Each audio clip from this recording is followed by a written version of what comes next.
have my kids around. All right, ladies, let's do a webinar.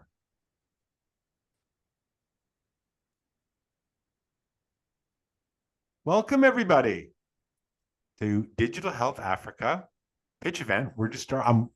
I'm the producer. I'm not the host. I want to introduce you to this event's host, Antonia Abraham. Hello, Andy. You want to introduce yourself and tell our audience, you're still coming in, what we're doing here today? Okay, so hello everyone. Welcome to this digital health webinar, which is focused in Africa and how Africa is operating. Obviously, many thanks to Jose for being a huge part of this. And more importantly, this is going to be a webinar where it's basically us as Africans discussing how we can improve the digital health scape in Africa and ultimately just, make healthcare better for all because health is wealth. So first things first, this event is going to be for an hour. It might extend a bit because we always enjoy ourselves. And while this is not our first webinar, it's the first of this series. So it would be so lovely to see you guys next time you come along. It would be amazing to keep this momentum going or improve it more. But yeah, we're looking forward to it. So if you're tuning in, it's important to, have an understanding of why we're here. We're here because it's one thing to create products. It's one thing to be in healthcare, and it's another to deliver with the community. And if we've learned anything when it comes to particularly African culture or the African subculture, is community is a huge part of what we do. So with the help of people like Jose, we're able to mingle, mix minds, build connections that can help whatever we're developing be better. And that's why this is a pitch event. This is an event where it's sort of open for us to discuss what we have in mind in terms of our products, ourselves, because ourselves can be the product sometimes, and we get to have a fun time doing this. So if you go through the chats, you should be able to see what we have going on today. An hour goes by fast when you're having fun. That's the most important thing. I'm Antonia Abraham, for those who's joining Antonia, in. Yeah. They can't see what we put in the chat before they showed up. So we can see things in the chat that we put in, but they can't. You can't look back in time in the chat. So did I put that in? Yes, please. I'm going to put that in the chat. And there, I've just put it in. Yeah, sorry about that. I just wanted to say that. No problem at all. So, as we can see, we're having really awesome individuals join us today. We have Collins Mwangi. I'm sorry if I pronounce his names wrong. We have Elvis Ondiego. We have Joseph Cantibo. We have Dr. Faith Duncan-Shotunde, and we have Dr. Morris. So this is the order they'll be coming in.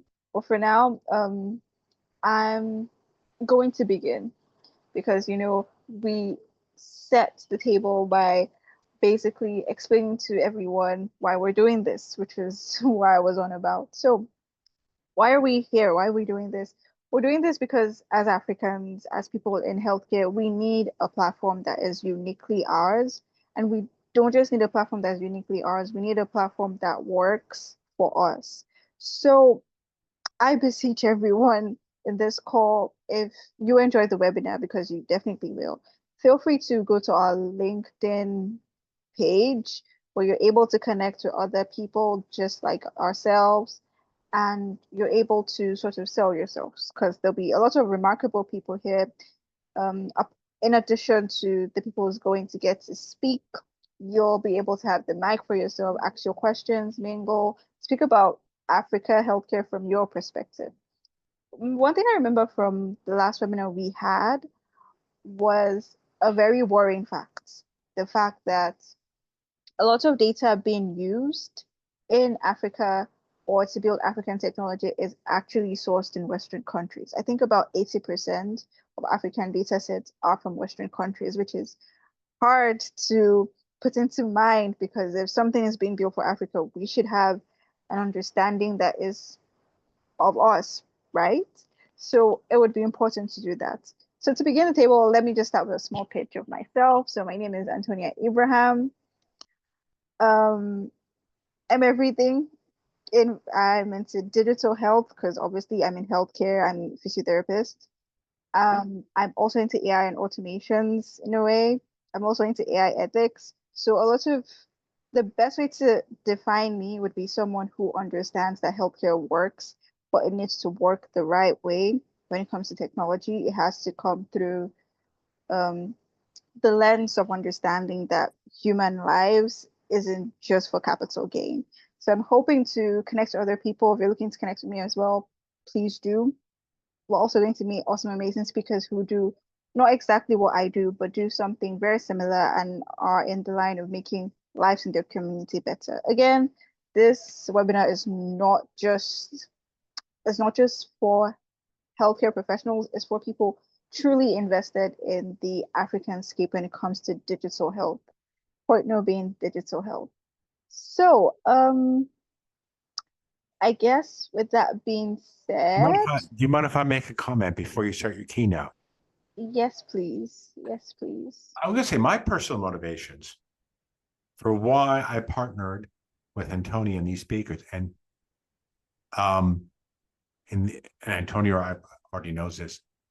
In the beginning of 2024, the biggest digital health webinars were in Africa. And the reason why is because of the way the LinkedIn algorithm worked. And what happened was towards the summer of 2024, LinkedIn changed their algorithm.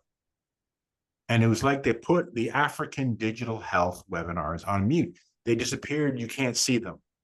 They're still there, but they can't find an audience. And I thought, I know how to unmute them. So I started reaching out. It was actually originally with Joseph Katimbo. I met him last year. Let's do these events. Let's build up an audience. Let's curate content. Let's develop content. Let's connect people. Let's people see how the system works. And by working peer-to-peer, you can overcome the limitations that the algorithm has put on you. So you can actually connect with people in a new way. That's my motivation. Now that's me done. I'm going to leave. I'll come back later and I will leave you with Antonia's keynote. Over to you, Antonia. Thank you, Jose. Okay, so hi everyone again. So I'm going to begin this keynote first by appreciating what it means to be African. I think, like I said, a lot of things we do in Africa has to deal with the community. Africa is a very community-based culture. And when it comes to having a community-based culture, one thing that rings in our mind is looking out for each other. So in reference to that, no matter what part of healthcare you're in, if it's the pharmaceuticals, if you're the type to build machinery, if you're the type to be a medical doctor, or you're the type who doesn't particularly have a medical degree, but still contributing to healthcare, you'll come to understand that building for us is something that is community-based. And like Jose has said, there is a lot of spotlights in digital health when it comes to Africa. But unfortunately, we have moments where that light is sort of dimmed by the logarithms or just unintentional bias. Let's put it that way. And I think this is a great opportunity for us to not just spotlight ourselves and mingle and whatnot, but to have an appreciation of community in Africa. Um, personally, I'm going to speak on this keynote will be based on my experience as someone who has also dabbled in the communication aspect when it comes to healthcare and technology. I find that a lot of our creators, a lot of our innovators are brilliant, but the problem is articulating this brilliance to the normal day people. The average person who is going to use your technology when it comes to healthcare isn't the most well-spoken, isn't the most medically advanced, isn't someone who is the biggest with terminologies. It's typically someone who needs help, who is in a state of urgency, mostly pain or discomfort. So they would typically, react more to language that is, let's say, more targeted towards them with empathy and urgency. And I feel a lot of what we do when it comes to marketing or when it comes to communication is we set our target audience to be investors. We don't set our target audience to be the average day people. And when it comes to communications, whether it's in healthcare or AI, and I'm sure lots of people who have dabbled in communications will agree with me, the customer is king. And when the tag, the customer is king, implies that whoever you're making that app for, whoever you're making that product for, whoever's life you're changing is ultimately the customer, because you're the ones who's going to use that technology. And if Africans, as a community-based culture, it should come to terms that we should be more appreciative, or we should be more inclined to use notions. It would be a better selling point if we are targeting the people who these apps are for. So on that note, I'm going to say a lot of what we're going to be discussing here is going to go just beyond that. It's going to extend to various aspects of the community. We have an amazing doctor here who does brilliantly in communications. We have innovators, creators who have built technology that is changing lives, will continue to change lives, and in the future will be a hallmark for changing lives in Africa. But more importantly, we have people who understand that for growth to happen, it has to happen in communities. It doesn't happen in isolation. There is no competition when it comes to innovation, because investors ultimately are going to go for apps that work. So on that note, I'm going to say that we should hold on, guys, apologies. I'm going to suggest we should move to our speaker. I don't know if Collins is here. Collins is late. He's gonna be here in a few minutes. Okay. In that note, we do have other speakers around, but we're sort of going through this together. Obviously, there's no need to have like a structure. Like, we respect the structure. But before Collins comes, Dr. Faith, would you be so kind, to help us step in? We could host you now. And then when Collins comes, you could fill in your spots.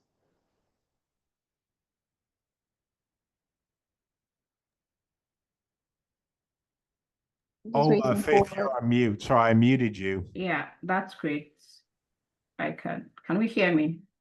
Yes, I can. Yeah. Yes, I can. Oh, okay. So that's yeah, I could actually stay in. It's a pleasure being here, talking to us all. I mean, we just gisting about how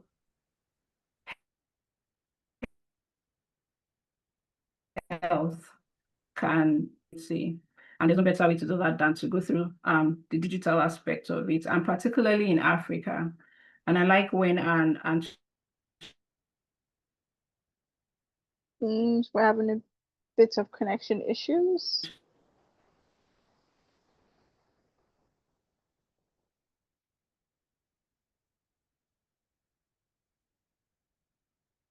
Okay, seems we're having a bit of connection issues. But while that's happening, let me give a brief introduction to Dr. Faith, even though I think she'll do better justice to her around all those skills. Dr. Faith, can you hear us?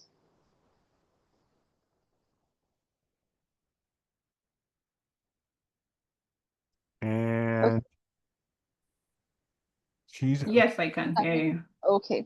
I can hear you. Can you hear me? yeah. Yes, I can. We can hear you Can you now. hear me? Yes. Can you hear me now? Yes, Yes. we can hear Okay. you. Beautiful. All right. Okay, so I was just saying that of solution providers globally and particularly in Africa find it difficult to actually target the end users of the community, and then they still package their solutions in names that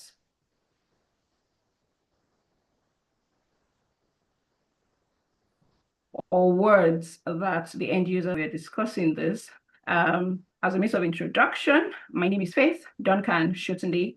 I'm a pelvic health physiotherapist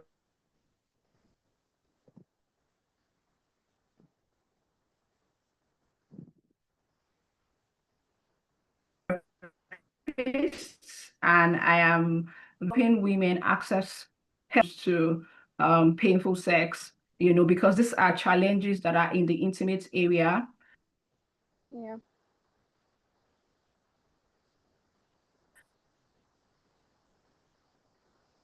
I put Faith's That naturally, and to make matters worse, even you hear me? Yes, we can. It's breaking a bit, so maybe you could switch off your video. I think it's switched off already.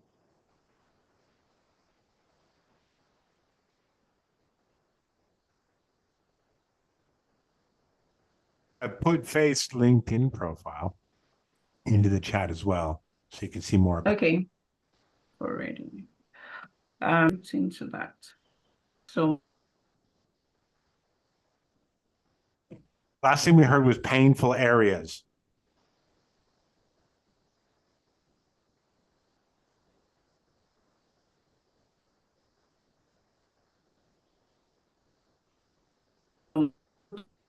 sit and talk about it.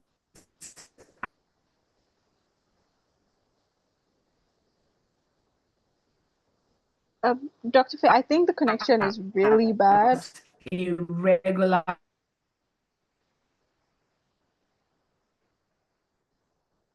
medical condition. And to make matters worse, even our media platforms.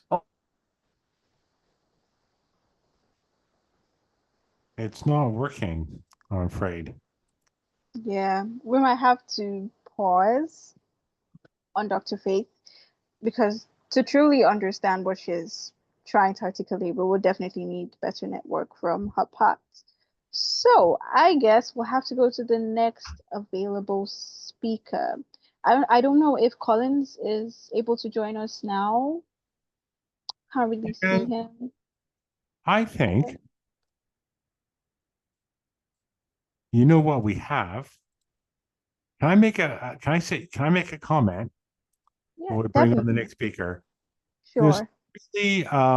By the way, you said something about 80% of data or 20 is from elsewhere. Yeah. There's actually 1% of data in AI is from Africa. And actually, there's something, I don't know if you remember.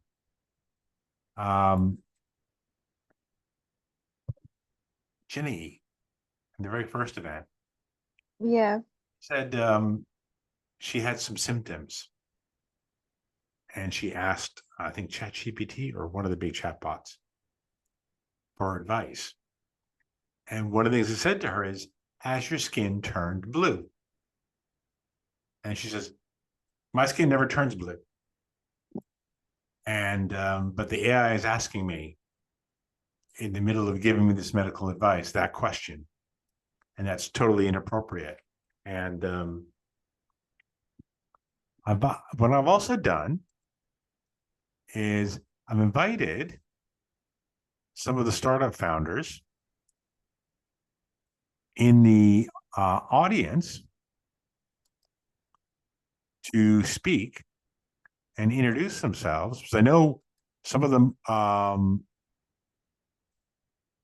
might want to have a chance to speak.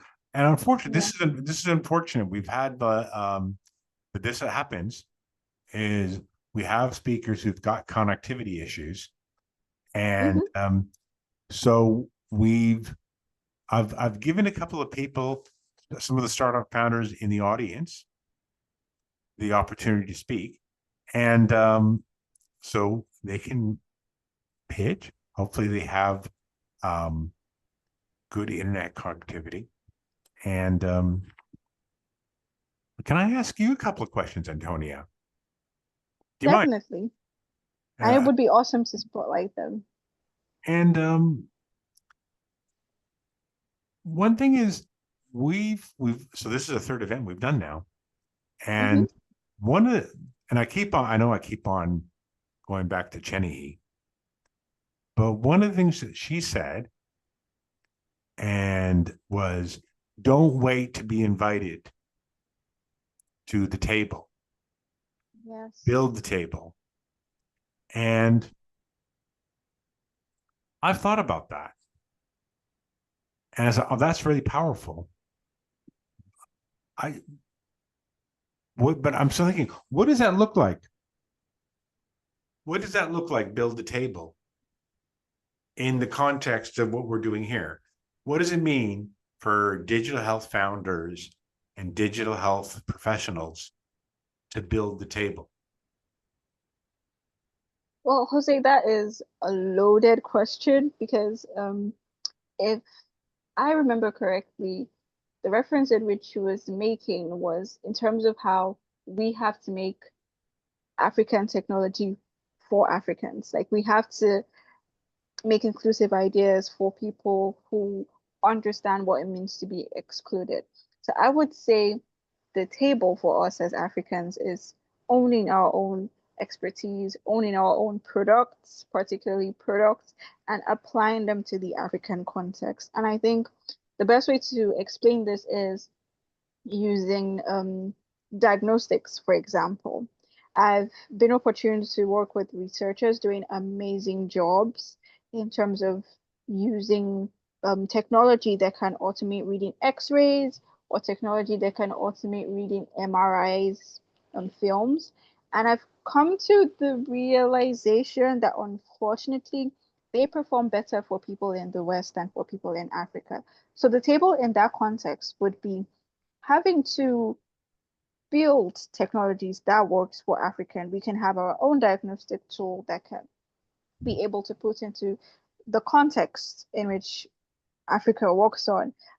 Technology you're more likely to find in African hospitals when it comes to diagnostics and how the typical male or female African biology is going to look like. Because I'm guessing our diets, our weather conditions, or even our quality of life plays a huge role in how imaging is going to be. So building the table in itself is going to be a sort of beautiful painting of having something for Africans by Africans in a way where it's presented in a more palatable, agreeable, and workable efforts for both the grassroots, for everyone African, really.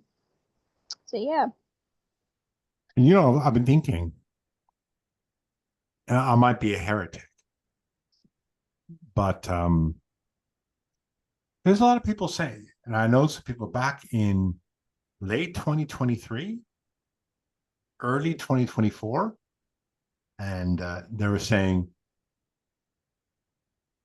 this is all going to turn into small models running on edge devices with your own data. That's where this is going. Yeah. And I think that's kind of an opportunity. I mean, right now, everybody in the global south, well, I shouldn't say everybody, a lot of people in the global south, they're accessing the big American OpenAI, Yeah. also DeepSeek. They're accessing these things. And I think they're the majority of the usage. But we could be moving into a period of time where people are going to be developing these models with their own data. And it becomes kind of like then the story might change. And do you mind if I ask you a question about something you posted? Definitely. Because you've been posting a lot about AI and ethics. I don't know if I can call you on that. And Sure. it's really funny. Um, you made this post, and you had the graphic was Russell Crowe from Gladiator. Oh, go ahead, Peter. You can raise. I'm going to give you permission to speak. Let's see. I'm going to come back to that. Peter, we are going to give you permission to speak. Where are you? I'm trying to find you. And he's raised his hand. And I'm just trying to. Here he is. There. You can speak, Peter. You're on. You've got your microphones on now. You can speak. Yeah. Good evening, everyone. Hi. Sorry, I won't be able to show my face. I'm not in a good place right now. I'm quite interested in the discussion. So I think you mentioned something about Africans developing their models using indigenous data. I think Yeah. for the company I work with, I mean that's what we're doing. We've developed models for African speech to text, and of course, which we're actually deploying to hospitals. Of Scribes, course, yes. that's kind of sorry about that noise. That's the dog in the background. Yeah, so that kinds of helps to rely on our models rather than open AI. General models that are quite popular globally. And then from there, we can then build very nice applications that would help doctors and then patients relieve burdens and pain points in the long run. But that's what we're doing. I just wanted to keep that in that we have companies in Nigeria that are building models on indigenous data. Yeah. That is so amazing. That is so awesome. I hope you don't mind me asking a couple of questions on what you're building or the company you work for. Yeah. Go ahead, please. Yeah, so I know this is more focused on healthcare, but it seems it does more than that. So I think my question will be directed towards something that is more general in a way, since it's general Gen AI. I think my question would be, when it comes to your company, the biggest part of anything that's been different from the West is, Africans would do things different, in my opinion. So what would you say is the difference between what you're doing and what OpenAI is doing in the African context? Do you get my question? Yes. I think the edge we actually were looking for is a model that understands Africans better. I think our models are built on African accents because it's a speech-to-text model that transcribe African accented English into text. Of course, we're also working on translations. In a couple of months that should come out. But I think the edge we have that is different from what OpenAI is doing is the fact that if an Hausa person speaks English, it's quite different from how a Yoruba person speaks English. Yeah. And then we now have a model that can capture what people are saying in terms of reporting in terms of medical reports and probably conversations between doctor patients. So I think what we are doing is quite unique in the fact that this is actually built for Africans and was trained by African data. Yeah. Yes. Yeah. Thank you. And what's the name of your company? Because ultimately this is a pitch event, so you're here to sell your products and yourself. Obviously, I just work for the company, so Okay. Intron Health. I know if you Google Intron Health, we are apart from actually doing healthcare We're also doing like legal. We are trying to like go into other verticals, but just Google Intron. Interim health. Yeah, you would find us. While you were talking, I found your LinkedIn profile and I put it in the chat. So it's in the chat at the bottom. And do you mind staying on for a second? We're going to bring on somebody else to speak. Awesome, yeah. Reese. Hi, can you hear me? Hi, Yes. Reese. Welcome. Welcome. Well, thank you. Thank you for having me. What can I help you with? Would you like me to introduce myself? Yeah, definitely. And you can pitch yourself, your contributions in terms of what you think, the applications of AI in healthcare, digital healthcare in this space. Okay, so my name is Shereese Maynard. Everybody calls me Reese because they can never remember my name. I'm a health IT strategist. I've been doing this for a very long time. I love healthcare and digital health and all the things. So I write about it, I speak about it. I work with clients all over the place. I like to say global now because I'm really growing. I'm quite proud of that. My company is AskShereese.tech, but we're transitioning because of the growth into SmartStrat Global. And one of the things I was really interested in doing, just so people know, I started off in pediatrics with regard to my healthcare technology background, and been doing it for years, and started my own company after about 15 years in the business. I love this field. I help startups and existing companies scale their products in the US and abroad. I also do some fractional CMO work because one of the issues that founders often have is not only just building products, but how to get themselves noticed and how to build a brand. And it's not like the type of thing you can just whip up. So I've been helping with a lot of that. I'm twice named to Becker's list of top women in health IT to know. And like I said, I'm a speaker, a writer for several blogs, and I just love this field. So one of the things I really enjoy is helping founders find their way in health IT. My particular interest right now, because of what's going on in our own country, where science is being questioned so much and it's getting harder to scale. Excuse me. I've been looking for opportunities outside of the US, and a couple of places I've been looking were China and Africa, particularly because China is very far ahead, and I just love the opportunities to work with technology that they offer, but also with Africa. I think top 5 emerging economies are in Africa, and I think that will grow even more. And I'm so much looking for an opportunity to work in Africa with hopes of one day being able to either relocate there to help founders or to work at a distance to help founders understand the healthcare ecosystem and how to take things from idea to actually a marketable product. So that's me. That is so wonderful, Riz. You have such a rich history when it comes to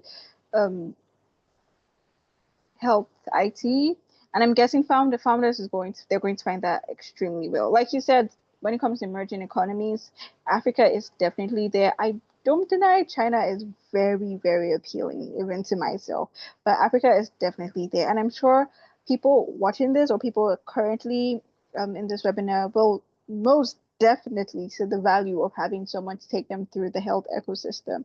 So if you don't mind me asking, please do indulge me.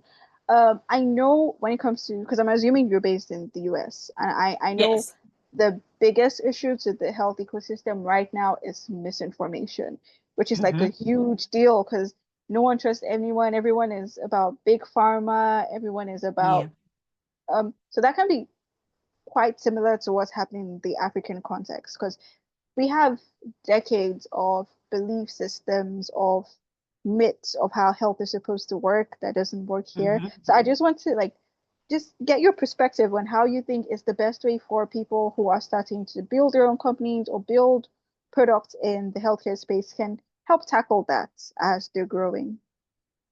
So what I always tell founders is know who you are first know thyself. That's the first thing. Because one of the things that tends to get lost with founders is they try to bring to market some, idea that they think will sell instead of what the market demands. And I always say, I always tell founders the why informs the buy. So why are you building this? Why should someone want to use it? Why would someone adopt this? Why should someone fund this? So if you can get through the why equation and you still have a solid product, you're on the right path. And I always say, if you stop anywhere in that conversation and have to think about what you're doing, you're not ready yet. So you need to go back to your basis and say, hey, let's work on our why. It's one thing, to have we all have ideas. And I always say we need for every idea to work, right? But unfortunately, every idea can't work. So you have to be sure that you're asking yourself these questions and being true to your mission as you go along. Have your boundaries about what you want to build as opposed to what somebody tells you, oh, we'll give you money to build this thing, if that's not what your niche is. So your product, your brand has to have what I call a foundational soul to it. Don't sit and just say, hey, we've got this idea and whoever pays us, we'll just go and do what they want us to do. It'll never work. And then I say, when you go into this business just to make money, you will never make any. You have to 100% have a mission and a passion to actually help people be well, stay well, live well, and move forward with their lives in a way that they want to, where they want to, and that type of thing. That's the best advice I could give, particularly to founders. It's like, know yourself. And then you can build from there. And don't be afraid. A lot of people think if they're in business for themselves, that they have to do everything themselves. And I always say, you can be in business for yourself, but not by yourself. Reach out to your resources. Make sure you reach out to people like myself who help startups and that type of thing. Preserve a tiny part of your budget. I always say between 10 and, well, for some people it's 2 and 10%, but I always say between 10 and 12%. To get the word out about your product, because part of scaling is making sure that someone knows what you're doing and that people believe in what you're doing. You can't just go to a bunch of pitch meetings and think that people are going to just automatically get it. So the reputation behind your brand starts before you ever get to a pitching competition. So I always say, make sure you're investing in people who are invested in you. If you know that there's a influencer or a patient you've helped or a doctor who's on board who really believes in what you're building, make sure that they have the resources to share your information with other people. Tell them, hey, if we give you like our media kit, will you say something about it on your website, or would you mention us on social media? Anything to get your name out there that's not going to be costly, but at the same time, it's going to hold a lot of value. Definitely. I think to buttress your point, it's the same reason why we're having this webinar. We can't build in isolation. We ultimately need to join hands at some point, no matter what you're building, to get the world out there. Because it truly takes one person to make a groundbreaking idea, groundbreaking in theory, and the impact. Yeah, definitely. Thank you. Shereese, do you mind if I steal those and put them on my LinkedIn? Can I clip you? Oh, here, I'll put it in. I got it. Thank you. It's in the chat. Yeah, it's in the chats. And it sounds like hit reset. It's HIT Reese T. And we have Faith. Hi, Dr. Faith. Hi. Apparently, just as I was about starting again, it froze. Can we hear me still? Yes, we can. Oh, okay, beautiful. So I wanted to add to what Jose and Peter was saying. I think Ademiju was saying, how we get to create our own data and use our own data to create products and services. And I would just also want to add a very practical example for me in my practice. I know that when it comes to painful penetration for women, in medical terms, vaginismus, but even the Nigerian or the African culture may not even know it by that medical name, vaginismus, but they think of a vagina that cringes in fear, or a vagina that closes on its own without permission, right? And in the Western world, when you search for solutions that are available for this particular ailment or condition, you see that their window for solution, their window for actually getting results, you would see, oh, maybe between 2 to 3 years. The earliest you will see probably 6 months. But when I started working with women within in Nigeria, for instance, I realized that we're able to achieve vaginal penetration in 15 days as against 2 to 3 years, and that's to say that there's something different about the African population as against, yes, as against the Western population. So we can't just bring the statistics and the data and the available products or services that are created for a different population and then just dump it on the African space. And it's important that we start to work with our own population and see what is available and applicable to them. It could be the way of communication that has changed and created that wide gap of a window of getting solution. Imagine 15 days to 2 to 3 years of intervention. Anyone in Nigeria who hears that, oh, I can overcome this difficulty with vaginal penetration in 15 days as against 2 to 3 years, yeah, they're going to jump on it, True. And this also came out of observing that when I spoke with every woman that came to clinic, everyone had a form of sexual dysfunction. And that's not a common statistics you will find out there from the African setting, because we can't even talk about it. You're not even allowed to have a sit-down conference and say, oh, publicly, we're talking about sex. We're talking about how women actually deal with pain with sex. Because culturally, there's that stigma. Culturally, there's that stamp that says that women are supposed to even endure pain when it comes to intimacy. It's a part of them. So you find it even absurd you find out of place when you tell a woman that you can actually attempt vaginal penetration for the first time, pain-free. Make it easy peasy, just the way you open your eyes, just the way you would sneeze, just the way you would raise your arm, because your body was created to actually function with ease normally. And if it's not functioning with ease, then we need to find out why it is not functioning with ease. And that is where my own solution comes in. And, I'm like, I can show you how to make your body work well for you. And I can tell you why and show you why your body is not working well for you, especially within the African culture and within the circumstance that we find ourselves. There are things that are peculiar to us around here that would make it worse than for any other woman than any other woman in another population. Because, you're hearing things that's just telling you, you have to shut the door. Right. So if we don't address these things, particularly focused on Africa, we may be standing or spending a longer time providing solution to some problems. The community. Yeah. Yeah, that is a very beautiful take, and it does add a bit of elements to what it truly means to make things for African. Because ultimately there's so much nuance to the average person based on where they were born, how they were raised, the environment, the food they eat, that influences things down to healthcare. And I think this is something Peter said, and why I truly appreciate what he's doing, in terms of things like OpenAI, in terms of asking them questions, the ultimate assumption the technology is going to have is you are probably a white man.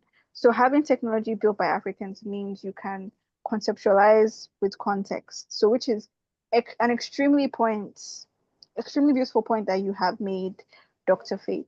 So one question I have for you. when it particularly comes to health, it looks different.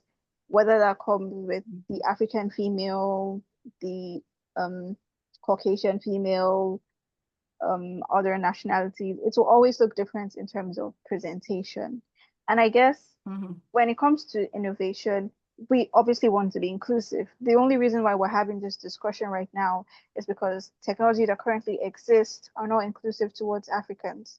So I guess my question would be, when we're building these things in concepts, because I would definitely define you as someone who is amazing when it comes to conceptualization, do you have any tips for founders to be their own person? Because I'm assuming if you're going to pitch yourself to an investor, you can zero in on the fact that Africans will use this product because they're excluded, but you also have to give a little something to others, if you understand what I mean. So do you have any advice on how to stand out and still be inclusive to other people as an African? Do you mean if the solution could stand out and be inclusive to other people? I think I would rephrase it this way. What advice would you give to founders that their product is based in Africa, but they want something that also speaks to non-African audience? For example, your product speaks to African women because you understand there's a missing gap.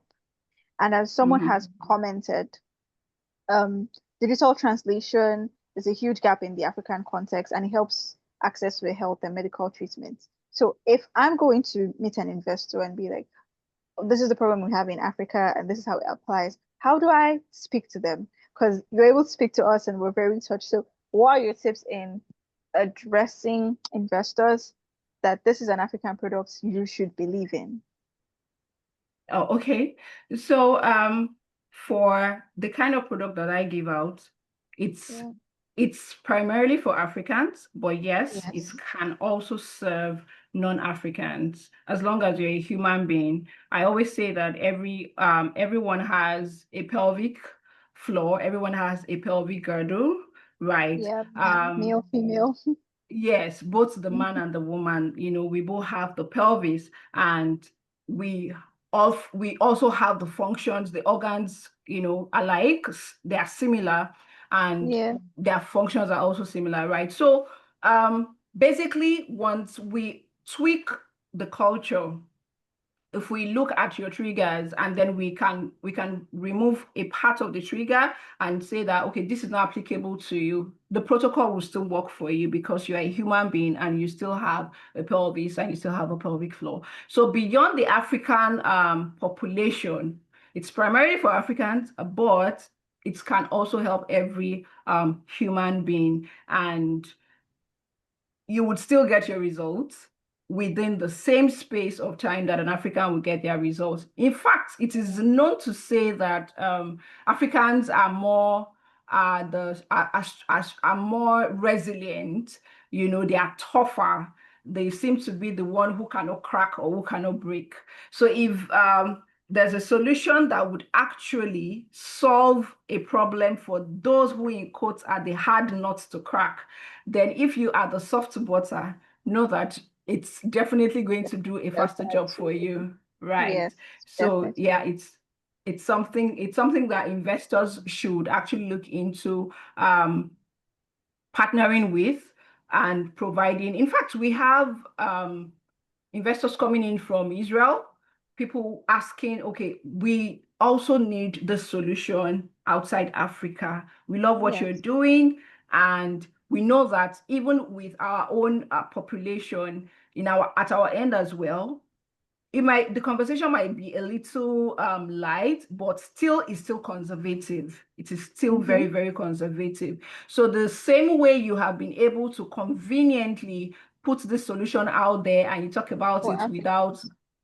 for Africans, and you talk about it without prejudice or without stuttering and all of that, we need to have that solution in the other space of the world as well. And I have clients who are taking up the service and the product, and they are doing excellently well, and they are not Africans.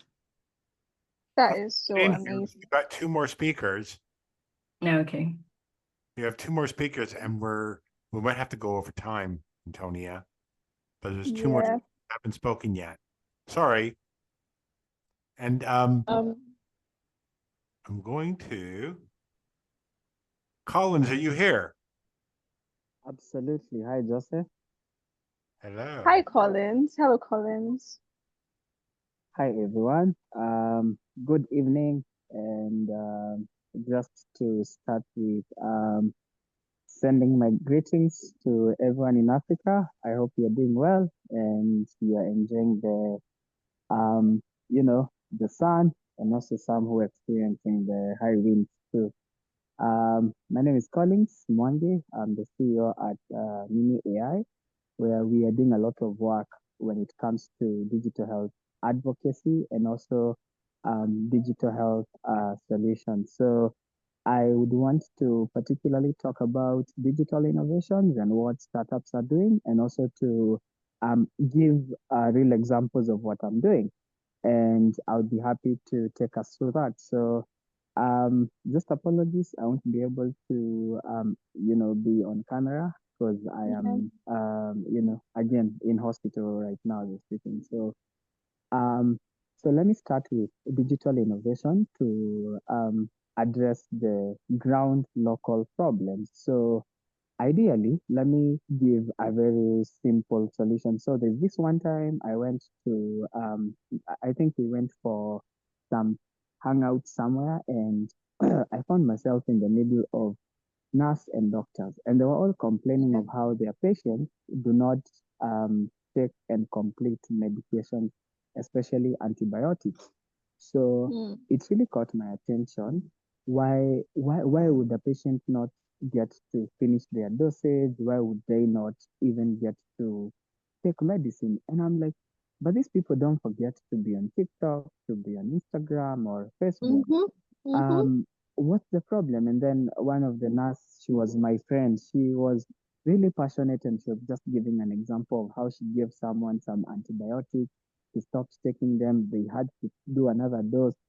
And she was like, in as much as I really want money from my patients, but then health is also very core.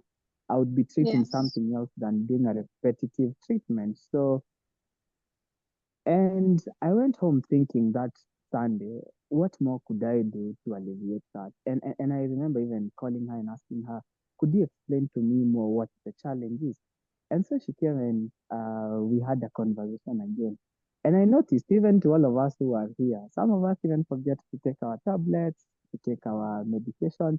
And the doctor tells you, hey, please, you're supposed to take this medication after you eat, before you sleep, Yeah. when you're on an empty stomach, and those many other conditions. And so what ends up happening is we ended up coming up with a solution, which our local name, I mean, East Africa, the local name for medicine is Dawa. We call it Dawa Track.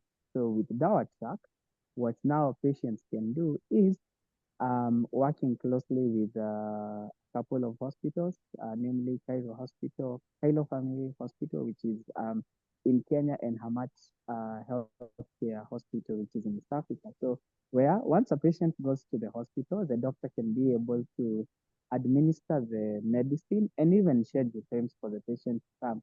And when they go home, Dawa Track, which is an app, they get when once you go and you get treated, they give you a QR code and then you get the APK. So the app connects to the hospital. So every single day, Antonia, as you take medicine, what happens is Yes. it reminds you that you're supposed to take this medicine the whole of today. This is the right time for you to take. These are the preconditions before you take this food, be on this diet. And then once you go to take it, you take a picture, and then the picture uploads to the hospital where you got treated at. So what have we solved? We've solved Antonia not refusing to take medicine. Talk of these people in palliative care and these people who are battling long illnesses for a long period of time. And we are seeing patients sticking to their dosage and seeing the same. Isn't that amazing? Tis. So Hello, moving to Collins. the Okay. next thing. Moving to the next thing. So as I keep my presentation short. The other thing is when patients are waiting on the queue, you go to a hospital, you get patients, like you have 10, like 15 patients being on the line waiting for the doctor.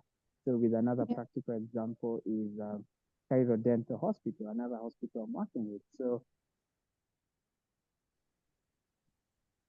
Hello?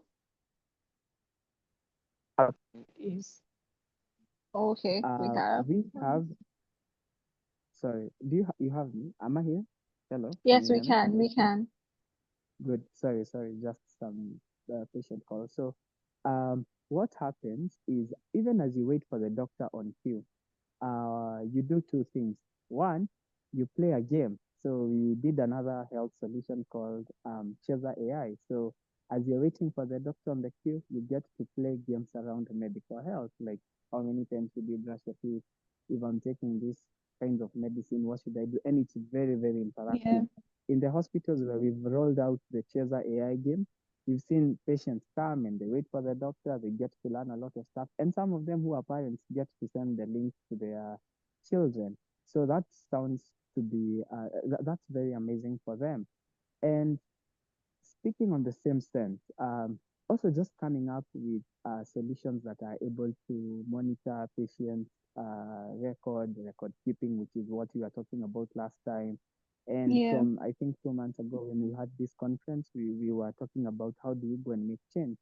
And this is the same thing that I'm seeing. So even with hospitals like Hamad Health, we are building for them telemedicine where patients can now be able to access doctors on WhatsApp, just go upload your prescriptions, and even partnering with local manufacturers and also pharmacists across the country, which is what I've been doing for quite some time, also trying to make them, helping them to have better solutions. And now talk of like September 21st on Sunday, which was World Dementia Day, we really came up with a lot of solutions that we were partnering with WIBA, Hamad Healthcare, Brain and Mind Institute, a lot of things that you really want to do to come up with digital solutions. I think last time when I was here, I was telling you about the dementia solutions we had built for those patients to make sure that they do not get to escape.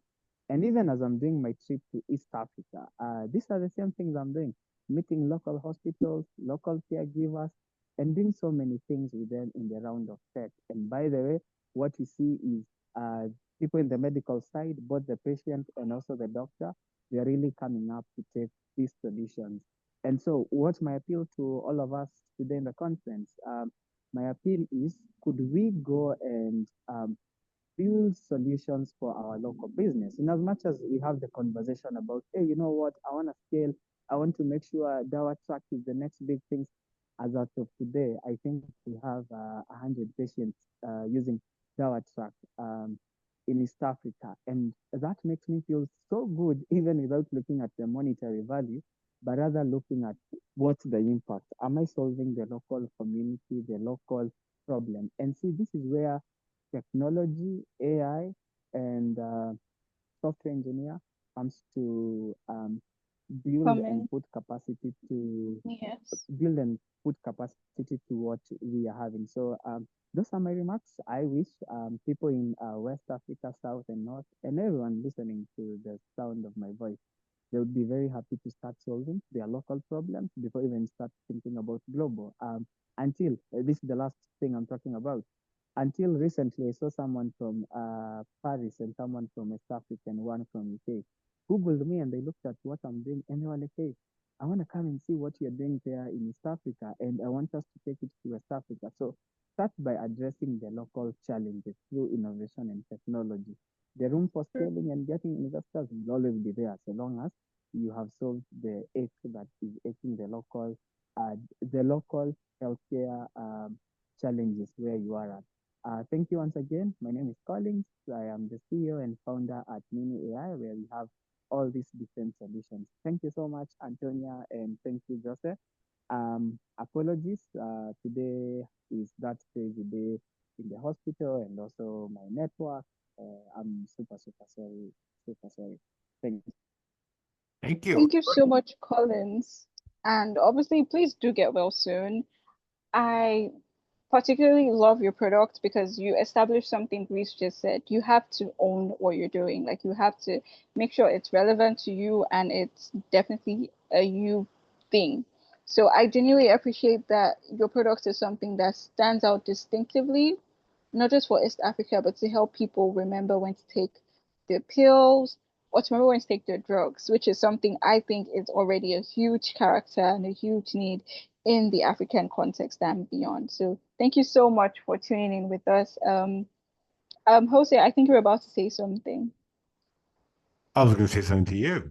It is time for the final word. Antonia, Okay. our closing. Because Okay, guys. the healthcare doesn't end, but the webinar does. Yeah. I would say, first off, everyone in this webinar, thank you so much for being here. I don't think an hour or more can ever do justice to the growth needed in Africa, but it's a good start.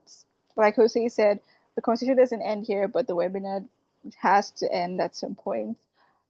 Special thanks to everyone, particularly our speakers, and thank you, Peter, for like coming up and telling us what you do, because that just gives us hope that whatever is going on in Africa is already, it's not something that's in the ideation stage, it's something that's already put into practice. I would say that in subsequent webinars, we are looking forward to making this more of a pitch event. So it's less about discussions and more about people vocalizing on what they do, if you get what I mean.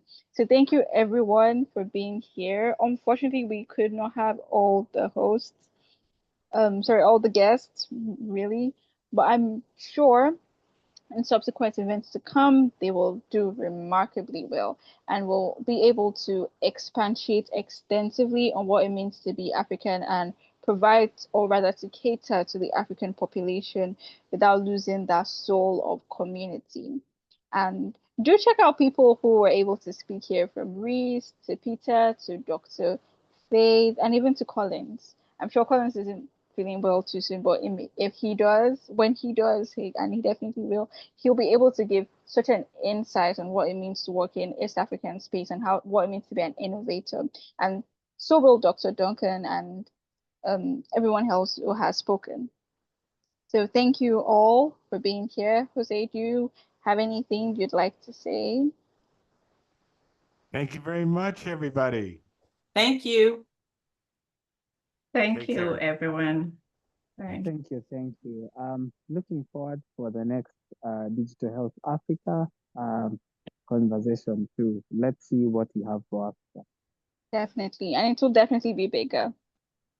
Oh, and by the way, I have my team that is doing the dementia in Nigeria. So Antonia, I'd be happy to connect you with Monica and the rest in Please, East Africa. We should get to talk. please, Yeah.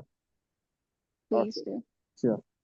Okay. Bye bye. Have a good one. Bye. Thank you, Kofi. Thank you for that remark. It Thank was a great discussion. Have a lovely evening, afternoon, morning, wherever everyone is. Bye.